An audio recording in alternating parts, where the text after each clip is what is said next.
Assalamualaikum warahmatullahi wabarakatuh. Kami dari kelompok 3 ingin mempresentasikan hasil pekerjaan kami yang berjudul Analisis Jejaring Sosial pada Dataset Email Perusahaan Enron untuk mengidentifikasi aktor kunci.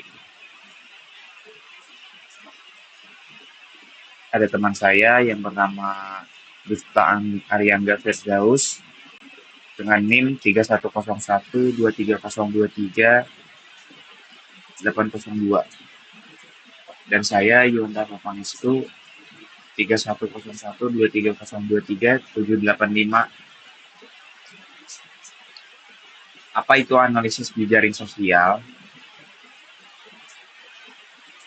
Analisis jejaring sosial merupakan metode yang digunakan untuk memahami pola interaksi antar individu dalam sebuah jaringan komunikasi. Menurut Wasserman dan Paus tahun 1994, jejaring sosial dapat memberi gambaran mengenai struktur hubungan, aliran informasi, serta siapa saja aktor yang memiliki peran sentral dalam organisasi. Dengan demikian, AJS menjadi pendekatan yang sangat relevan dalam memahami dinamika komunikasi di lingkungan perusahaan.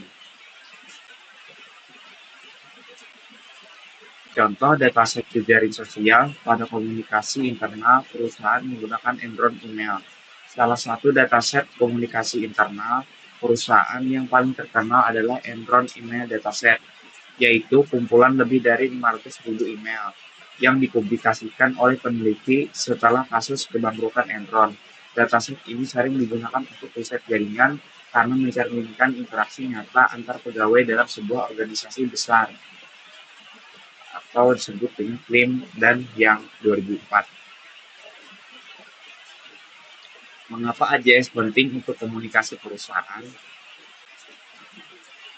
Mengungkap pola komunikasi nyata, AJS menunjukkan siapa berkomunikasi dengan siapa, seberapa sering, dan melalui jalur apa. Ini membantu perusahaan memahami aliran informasi yang sebenarnya, bukan hanya struktur organisasi formal. Yang kedua yaitu mengidentifikasi aktor kunci. Dengan metrik seperti degree, betweenness, dan closeness centrality, perusahaan dapat mengetahui siapa yang paling berpengaruh, siapa penghubung antar tim, dan siapa yang paling cepat menyebarkan informasi. Yang ketiga, meningkatkan efisiensi penyebaran informasi. Informasi penting dapat disalurkan melalui aktor atau saluran yang paling efektif, sehingga pesan lebih cepat dan merata diterima. Dataset dan sumber data. Dataset yang digunakan berasal dari Kaggle, yaitu The Enron Email Dataset, yang pertama kali dirilis oleh Carnegie Mellon University berdasarkan data yang diperoleh oleh Federal Energy Regulatory Commission atau yang disingkat FERC. Selama investigasi kasus Enron, informasi dataset namanya yaitu The Enron Email Dataset, sumbernya Kaggle, jumlah nodenya 7034, jumlah H 27.392, jumlah email aslinya 507 lebih, email dari lebih dari 150 karyawan. Atribut relevan penelitian, form artinya alamat pengirim, to alamat artinya alamat penerima. Tools yang digunakan yaitu Python untuk processing data dan JP untuk visualisasi dan perhitungan centrality. Baik, kita lanjutkan ke langkah-langkah pembersihan data menggunakan Python. Sebelum kita memasuki langkah-langkah ini, perkenalkan, nama saya Divta Rangga Firdaus dengan NIM 310123023802. Jadi, langkah pertama yaitu adalah load dataset. Langkah awal ini membaca file dari Enron yaitu bernama ml.csv ke dalam sebuah data frame bernama data. Dataset ini berisi dua kolom utama yaitu file dan message, di mana kolom message menyimpan isi mentah dari ML.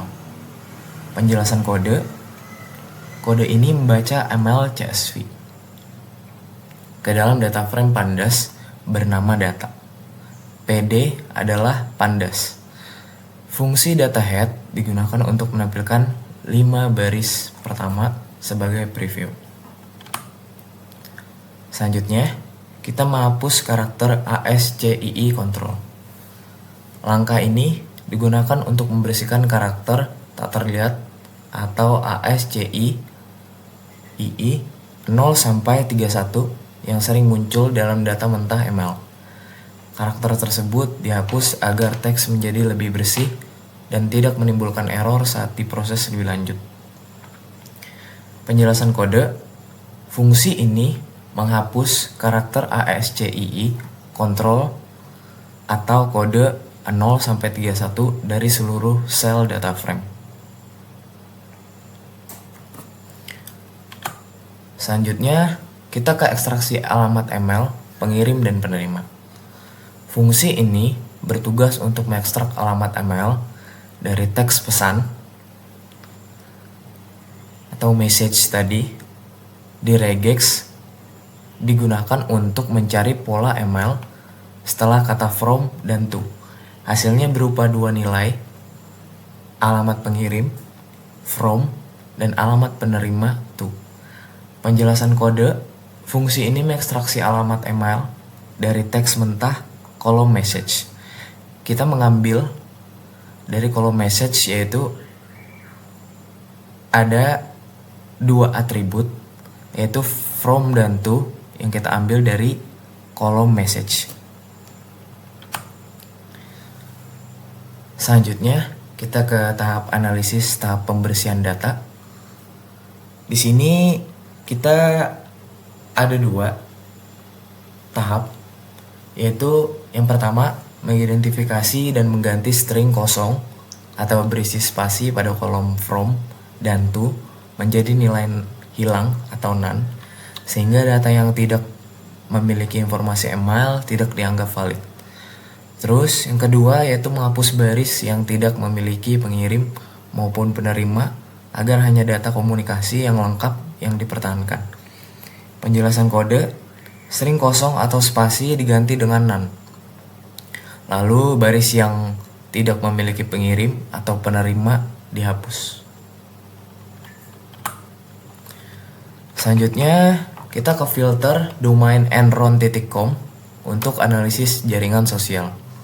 Jadi langkah ini bertujuan untuk menyaring data komunikasi internal antar pegawai Enron dengan cara mempertahankan hanya baris yang memiliki alamat ML, pengirim, dan penerima yang sama-sama menggunakan domain enron.com.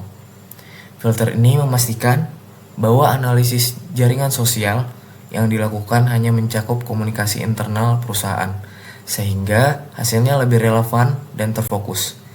Setelah proses penyaringan, data diredukasi menjadi dua kolom utama, yaitu from dan to, yang berisi pasangan alamat email yang siap digunakan sebagai @j list dalam pemetaan hubungan antar individu di lingkungan Enron. Penjelasan kode. Filter ini mempertahankan hanya baris dengan domain @enron.com pada kolom from dan to. Selanjutnya kita ke pengambilan sampel acak 100.000 baris. Jadi awalnya dataset ini berisi 500.000 baris sesudah dibersihkan, tetapi kami mengambil hanya 100.000 baris untuk menjaga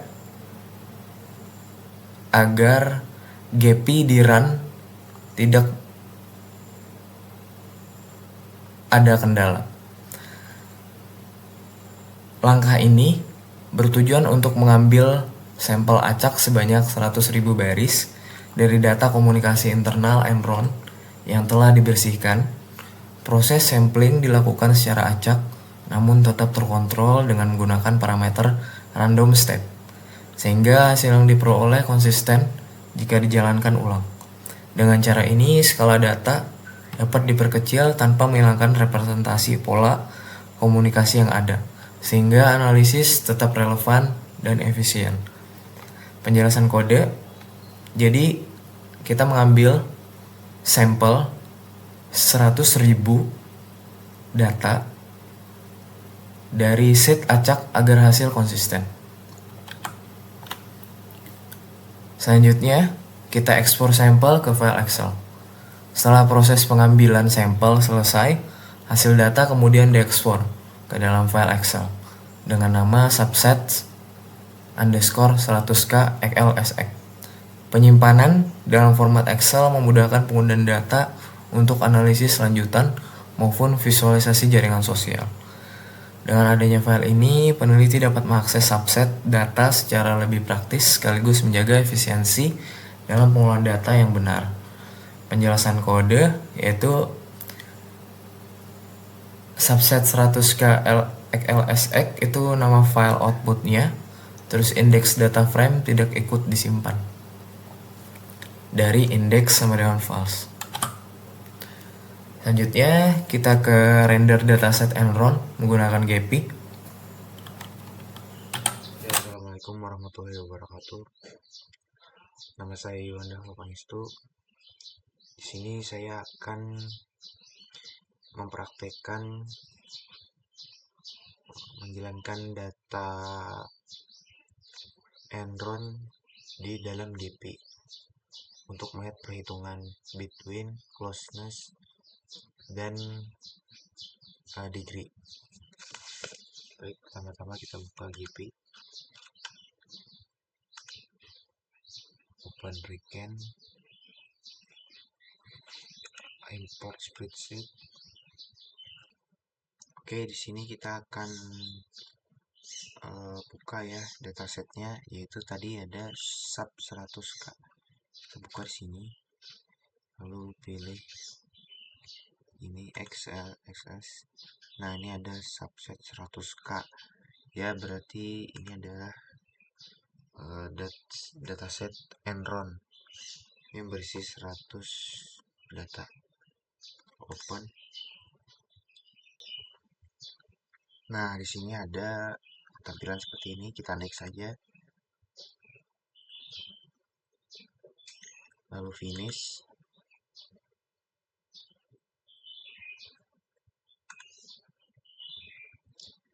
Di sini ada tulisan ya, kita klik ini dulu, directed, undirected, dan mix.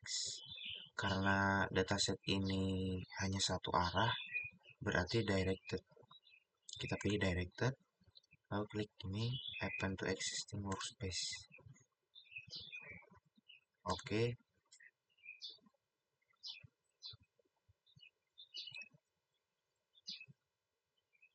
Nah, tampilannya seperti ini ya, seperti acak-acak gitu.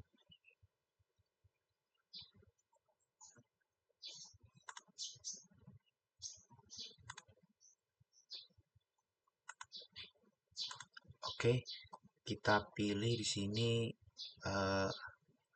layout ya, ada tulisan layout. Nah, kita pilih front instrument range load, terus speednya kita jadikan 100.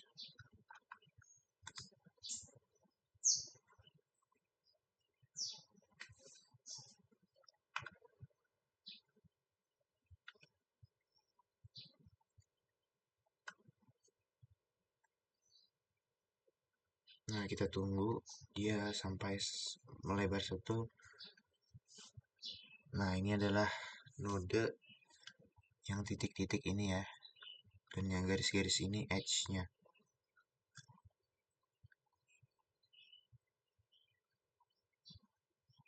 Seperti planet.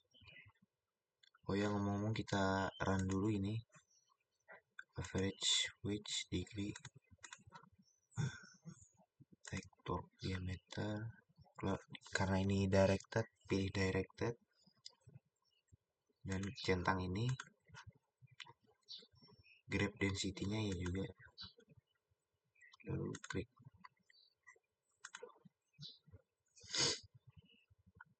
Nah, sudah seperti ini, kita stop aja, stop, kita klik lagi. Nah, ini seperti ini ya, bentukannya. Ya, Oke, setelah semuanya sudah di running, kita lanjut lihat ke data laboratori.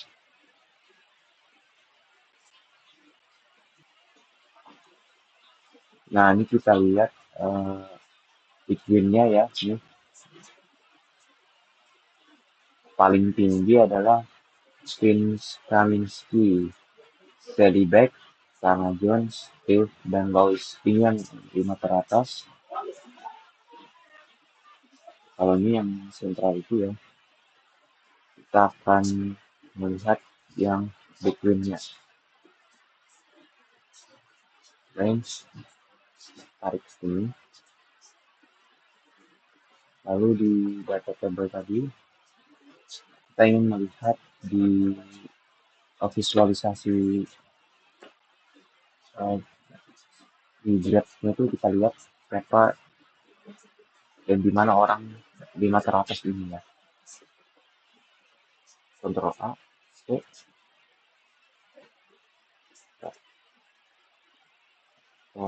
pas pertama ini, enter, lalu select, untuk select, ini untuk between-nya, kita lihat.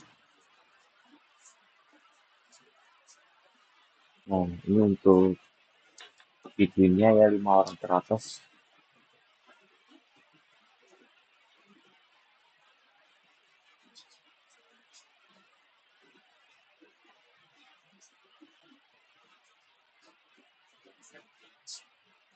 Oke, ini appearance ya namanya.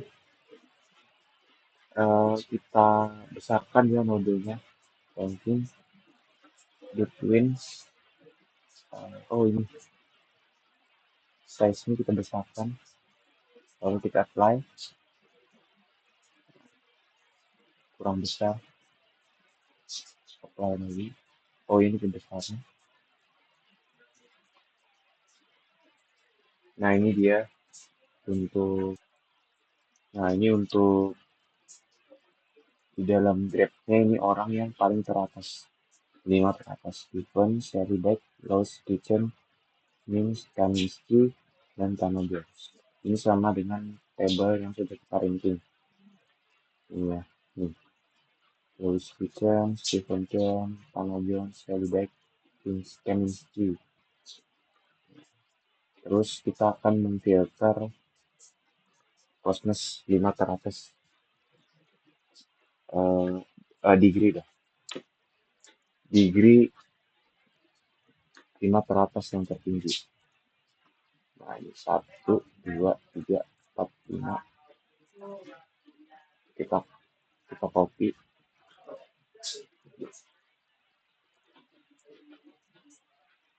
Sini kita tarik degree. Oke, akan kita ini ya, filter 461.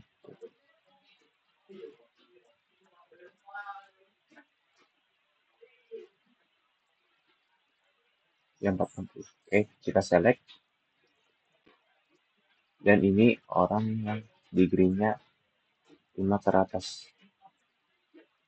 Vince Kaminsky, Stephen apa nih?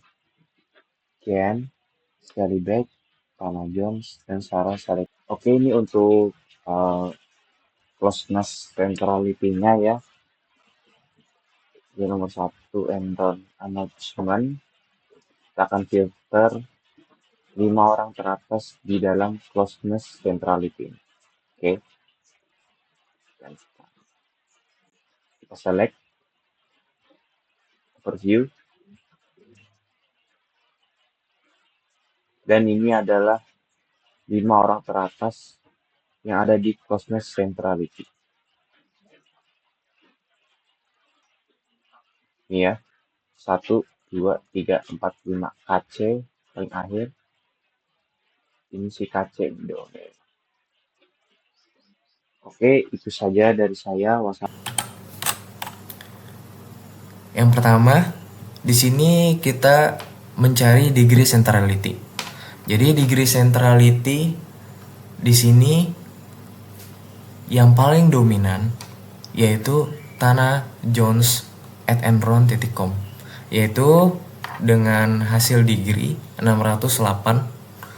Terus yang kedua ada Vince Kaminsky@enron.com dengan degree 578. Terus ada Sarah.Sexleton@enron.com, itu ada 568. Terus ada Sally Beck@enron.com, yaitu 507. Terus ada Stephen Kane@enron.com, yaitu 461. Dari tabel tersebut terlihat bahwa not Tana Jones@enron.com memiliki nilai degree tertinggi, yaitu 608, yang menunjukkan bahwa ia memiliki jumlah koneksi terbanyak dengan anggota jaringan yang lainnya. Hal ini mengidentifikasi bahwa ia memegang peran sentral dalam penyebaran informasi di perusahaan Enron. Selanjutnya, kita mencari Bitwitness Centrality. Di Bitwitness Centrality ini berbeda hasilnya dengan degree. Jadi di sini yang pertama yaitu ada Vince Kaminsky@enron.com dengan Bitwitness Centrality yaitu 46.258. Terus yang kedua ada Sally Beck@enron.com, ada 41.802. Terus ada Tana.Jones@enron.com yaitu 40.241. Selanjutnya ada Stephen Kane@enron.com 32.289. Selanjutnya ada Louis Kitchen@enron.com yaitu 29.535. Jadi di sini disimpulkan bahwa not Vince Kaminsky memiliki nilai Bitwitness tertinggi sebesar 0,0463, yaitu hasilnya 46.258, yang menunjukkan bahwa ia sering berada di jalur komunikasi antar node lain, yang posisi ini menandakan peran penting sebagai penghubung informasi dalam jaringan perusahaan Enron tersebut. Selanjutnya kita ke closeness centrality. Di closeness ini node yang paling tinggi yaitu adalah Enron announcement@enron.com, yaitu bernilai closeness centrality 1 juta. Terus yang kedua ada Rick Katz@enron.com bernilai 800.000. Terus Jen Johnson@enron.com 750.000. Terus ada Sarah.Bat@enron.com 66.667. Terus ada Kece Done@enron.com senilai 571.429.000. Jadi not Enron announcement@enron.com yang memiliki closeness centrality tertinggi yaitu 1 yang senilai 1 juta, yang menunjukkan bahwa node ini yang paling cepat menjangkau seluruh node lain dalam jaringan. Jadi posisi ini menandakan peran sentral sebagai titik distribusi informasi yang sangat efisien yang dipegang oleh Enron.announcement@enron.com. Kesimpulannya, berdasarkan analisis di jaring sosial pada Enron email dataset, dapat disimpulkan bahwa jaringan komunikasi internal Enron sangat dipengaruhi oleh beberapa aktor kunci. Tana Jones muncul sebagai aktor paling sentral berdasarkan degree centrality yang menunjukkan intensitas dan luasnya interaksi komunikasi yang ia miliki dalam jaringan. Sementara itu, Vince Kaminsky memiliki peran strategis sebagai penghubung utama antar kelompok, tercermin dari nilai Bitwitness centrality tertinggi, sekaligus tetap aktif berkomunikasi langsung dengan banyak pihak. Di sisi lain, alamat Enron announcement@enron.com memiliki closeness centrality tertinggi dengan menandakan perannya sebagai saluran resmi yang mampu menyebarkan informasi secara cepat dan efisien ke seluruh jaringan. Menariknya, hasil analisis menunjukkan bahwa aktor dengan pengaruh terbesar tidak selalu berasal dari posisi manajerial tertinggi. Individu non-manajerial justru memainkan peran penting dalam alur komunikasi sehari-hari, sementara saluran formal berfungsi sebagai pusat distribusi informasi. Struktur jaringan yang terpusat pada beberapa aktor kunci ini mengindikasikan pola komunikasi yang relatif terfokus, dengan banyak karyawan berada di posisi perifer, yang kemungkinan mencerminkan budaya komunikasi berbasis fungsi atau proyek di lingkungan Enron. Terima kasih, itu saja dari kami hasil dari presentasinya. Wassalamualaikum